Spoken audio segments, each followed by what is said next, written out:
مرشحي هراء مدحتنمو حسبك أعيد أقونيهان جمال علي حسين أيا مانتا مناسبات بلاران أو لغو سو دووينايay oo ka dhacday hotel Mansour ee magaalada Berbera kaga dhawaaqay inuu maanta laga bilaabo taageerayo musharaxa xisbiga kulmiye Muuse Biixi Cabdi kuna biiray xisbiga talada wadanka haya kulmiye isaga iyo taageerayaashiisuba munaasabadaasi oo ahayd mid hanaankeeda dhicitaan ahaa mid si heer sare ah loo soo agaasimay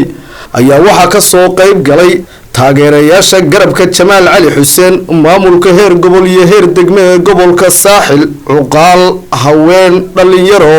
iyo dadweyne aad u tiro badan ugu horreeyna waxa halkaasi ka hadlay aqoonyahan Jamaal Cali Xuseen isagoona dhayda ka cadeeyay inuu maanta laga bilaabo ku biiray xisbiga kulmiye maanta waxaan halkan ka cadeynaya oo u sheegaya maanta oo aan halkan isugu nimid Berbera oo magaalooyinkii aan magaaladan ka kiciyay halgankeygii siyaasadda mar kaleeto in aan taageerayaashayda iyo dadkaygii aan ku wajahayo oo aan oranayo ciidadeena iyo xooggeena waxaan ku beerinaynaa inaan dhisno mujaahid Muuse Biixi Cabdi iyo xisbiga kulmiye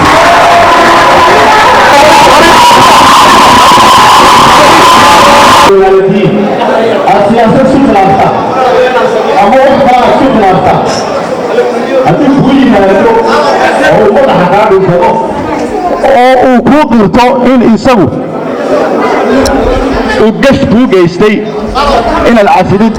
مسلم نمر يسمع بأيها بجر أبتنا قصة النبي يوسف مركي ولا لدي عال كوريين أي مركي دبوي مادي وكيري ما أنت على ما شفته إنت صادتين ولا الله كل يقول الدين حتى لما أنت وين تسامحي نلسون مانديلا أو صدق يلا وطنسا نوع شيء كجري كل ذي عفري أو حلالودي أو حلال قطعي وذوقتين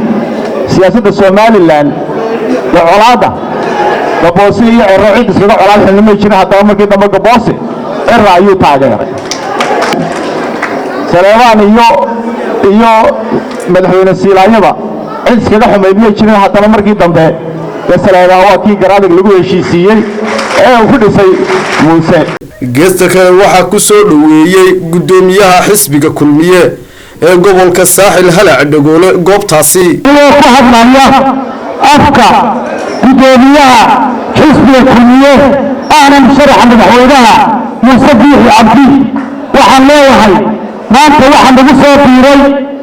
garabkii guusha ama madaxweyne kale la socda waxa iyaguna halkaasi ka hadlay Cuqaal salaadiin aqoon-yahano siyaasiyiin haween iyo dhalinyaro kamid ahaa garabkii Jamaal Cali Xuseen iyo welibana kuwa soo dhaweynayay kuwaasi oo dhamaantood ku hambalyeeyay mowqifkiisa siyaasadeed ee uu maanta qaatay aqoon-yahan Jamaal Cali Xuseen gabagabadiina waxa halkaasi ka hadlay maayarka degmada Berbera iyo barasaabka gobolka Saaxil kuwaasi oo ku hambalyeeyay kuna bogaadiyay mowqifkiisan Jamaal Cali Xuseen taariikhdu waxa ay ku xusi doontaa oo weligiiba aan lagu ilaawi doonin wuxuu ku suntay yahay nabadgelyo ku suntay yahay in allaalay intii uu ku jiray ololahaysa wuxuu ilaalin jiray oo damqashada jirkiisa ku dhacaysa uu ka ilaalin jiray inuu bulshadiisa u gudbiyo in nabadgelyo iyo khalkhal yimaado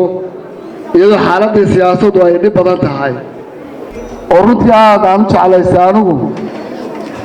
waa dad mujaahidiintu hay naga dhamaadaan way qaatay waqtigoodii shantaana in Muuse ugu darno aad iyo aad baan hadalkaas anigu soo taageeray waxaan leeyahay dalka midhiisa yaryar iyo aqoonyahankiisu inay siyaasadan faraha noocyada faraha badan leh ee inta badan qabyaaladda ku dhisan in laga guuro loo guuro hanaan dimuqraadiya guraanidi doona hadalkayga waxaan aad iyo aad ugu mahadnaqayaa Jamaal Cali Xuseen maanta xisbiga uu ku soo diga rogtay inuu maanta soo hargalay Jamaal Cali Xuseen waxana weeyay khudbadihiisii waxa ka muuqday laba arrimood oo tabashooyin badan oo yara araarkay meelo fara badan Jamaal waxa ku leeyahay inta banbanaani iyadoo jiraan waa intii aad la maqnayd Cabdiraxmaan Maxamed Cige telefishinka Somali News TV magaalada Berbera.